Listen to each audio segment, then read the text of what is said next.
the legend is that was what Mabuni handed to Tani, written on a piece of paper at the opening of the Shukokai dojo. Even soldiers and police, I will teach them only to use the techniques that are appropriate for that moment. Beyond technical moves, what non-physical traditions, codes, or tenets like the dojo-kun, for instance, of your style do you consider essential to preserve? If we talk about dojo-kun, the dojo-kun for Shukokai is I, a practitioner of Shukokai, will apply the 6 principles of karate to my life: effort, patience, temperance, respect, creativity, and courage. Okay.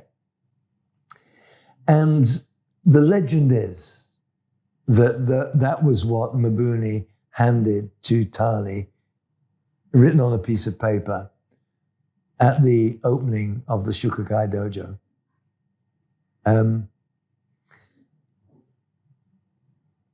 Those words said quickly, it's a very short sentence, but it's a lifetime of striving to achieve that.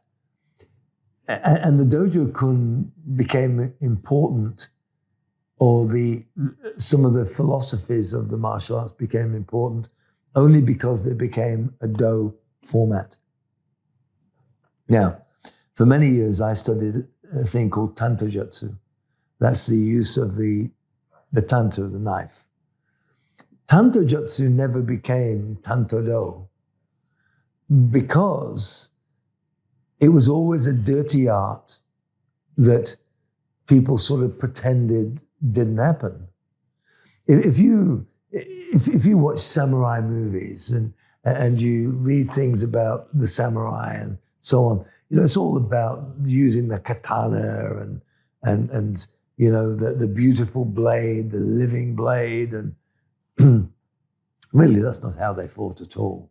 They used pikes, or the equivalent of pikes. They used yari, the spears. They certainly used the tanto. And like most medieval knights, which is what they were the equivalent of, they had to design ways to kill someone that was in armor. Okay. And we sometimes forget that the techniques that we teach to people are techniques that were developed to injure and kill. Now, I've often been asked, how do I justify teaching people like special forces and so on, the techniques that I teach them? I actually justify it in the following way. Somebody is going to teach them the techniques that they require to be a warrior. I think it's far better that someone with ethics teaches them than someone that has no ethics at all.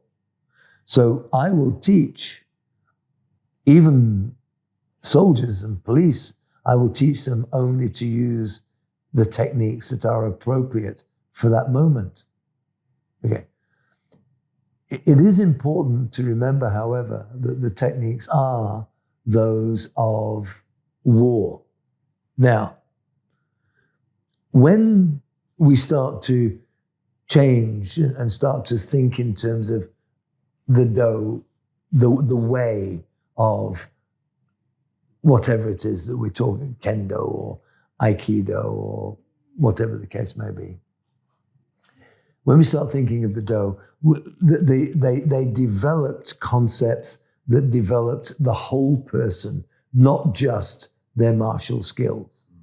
So they used the martial skills as a vehicle, the stress of training as a vehicle for personal development. And it works.